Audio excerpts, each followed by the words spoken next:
ආයිබෝන් ඔයගොල්ලෝ හැමෝටම මගේ YouTube channel එකට මම ඔයගොල්ලන්ව ආදරෙන් පිළිගන්නවා.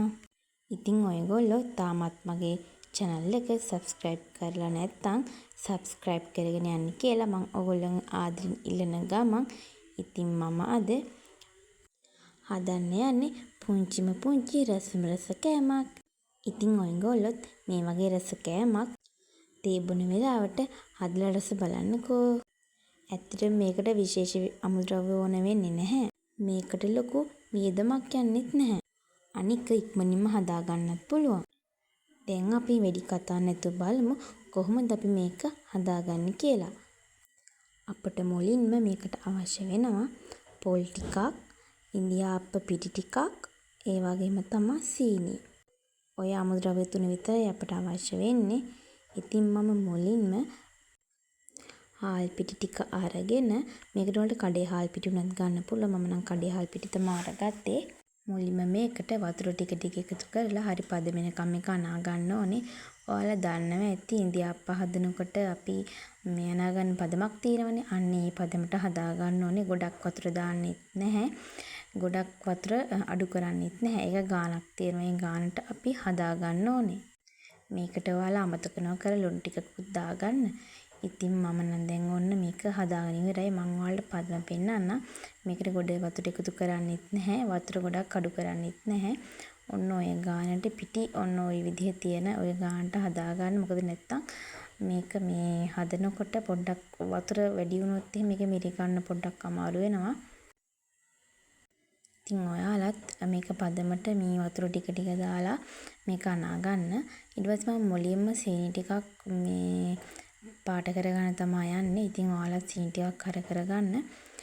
ඊට පස්සේ මේක මෙහෙම කාල් ගගා ටික වෙලාවක් තියන්න. එතකොට මේක සීනි ටික මේ රත් වෙනකොට මේක පැණි ටික හදා ගන්න අපිට ලේසි. ඉතින් ඔන්න මම පැණි ටික හදාගන්න ගමන් ඔය තියෙන්නේ.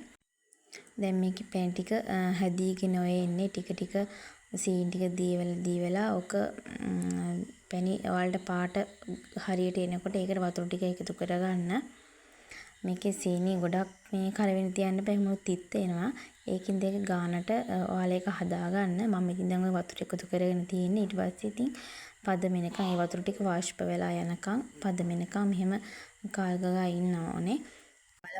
මතක තියාගන්න මේකට මේ වතුර ගොඩ දාගන්න එපා. එහෙමොත් වතුර හිඳින ගොඩ වෙලා යනවා. ඉතින් ඒක එතකොට මේ කියන්නේ කාලය අපරාධනේ. ඒක නිසා වතුර සාමාන්‍ය ප්‍රමාණයට දාගෙන මේක මේ සීනි ටික දී වෙනකන් හැඳි ගාලා ඒක පද වෙනකොට මේ පොල් ටික දාලා පැණි ටික හදාගන්න තමයි තියෙන්නේ. ඉතින් පොල් පැණි ටික ඔයාලා මේ විදිහට හදාගත්තට පස්සේ තමයි අපිට ඉතින් මේ ඉතුරු වැටි කරන්න තියෙන්නේ.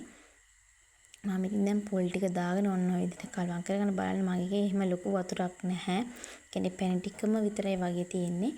ඕක ටික වෙලාවක් යනකොට ඕක මේ හිඳෙනවා. ඉතින් එතකොට තමයි ඕක මේ පදම හරියටම එන්නේ. ඔයාලා මේකට මේ ගින්දරත් පොඩ්ඩක් බැලන්ස් එකේ තියාගන්න. ඉතින් මම නම් දර ලිපේ උපි හින්දා ටිකක් අපහසුයි. මේක ගෑස් ලිපේ වගේ වෙනවා ටිකක් ලේසි. ඔන්න ඔය විදිහට ඉතින් මේ දැන් ඉතින් මගේ කේ ඔයාලට පේනවා ඇති. මේ දැන් වතුර ගතිය නැහැ. දැන් ඔය හරි පදමට ඇවිල්ලා තියෙන්නේ. ඔය පදමට ආවට පස්සේ අපිට තියෙන ඉතින් ලිපෙන් බාගෙන දැන් මම ඔය වතුර එක ලිපේ තියලා තියෙන්නේ. මම අද දර ලිපේ තමයි ඒක හදාගන්නේ. ඊට පස්සේ මම මේ විදිහට කෙහෙල් කොලයක් අරගෙන තියෙනවා. ඒකේ පොල් තෙල් ටිකක් හොඳට ගාගෙන තියෙනවා. ඊට පස්සේ ඔයාලා ඉන්දියාප්ප මිරිකන එක දන්නවනේ. ඉතින් ඒ ඉන්දියාප්ප මිරිකන එක අරගෙන පිටි ටික දාගෙන මම ලෑස්ති කරගෙන අරගෙන තින්නේ. මේකේ මේ රවුමට මේ ඉන්දියාප්ප ටික මම හදා ගන්නවා. ඔන්න ඔය විදිහට රවුමට ඉන්දියාප්ප ටික මිරික ගන්නවා. ඊට පස්සේ තියෙන්නේ පොල් පැණි ටිකක් ඒක මැද්දෙන් තියලා ඔයාලා හොඳට බලන්න මම මේක රවුම් කරගන්නේ මේ හදාගන්නේ කොහොමද කියලා. ඔන්න ඔය විදිහට එකපාරක් නමා ගන්නවා. මේකේ මේ පොල් තෙල් ගාලා තියෙන නිසා ඉක්මනින්ම ගැලවෙනවා. අතින් අල්ලන්න එපා. අතින් ඇල්ලුනොත් මේ පිටිනේ. එතකොට මේ එක හරියට හැදෙන්නේ නැහැ. ඒක නිසා ඔන්න ඔය විදිහට හිමිහිට මේ නමා ගන්නවා. නමාගෙන ඉවර වෙලා ඔයාලා මේක මේ තම්බන එකට යටින් දාන්න කෙහෙල් කොලයක්. මොකද නැත්නම් ඒක ඇලෙනවනේ. ඒක නිසා ඔන්න ඔය විදිහට මේ ඔය විදිහට දාගන්න. මේ ඔන්න ඔය විදිහට තමයි මේ දාගන්න ඕනේ. ඕනේ. ඉතින් කෙල් කොලයක් දාන්න මට මුලින්ම නායක කරන්න බැරි වුණා. මේ කාටවත් පොඩි පොඩි අතපසුවීම් වෙනවනේ. ඉතින් මටත් පොඩ්ඩක් මුලින්ම මේ දාගන්න බැරි වුණා. ඒ වෙලාවේ මේ මට පොඩ්ඩක් ගලව ගන්න අපහසු වුණා. ඊට පස්සේ මම කෙල් කොලයක් දැම්මේ.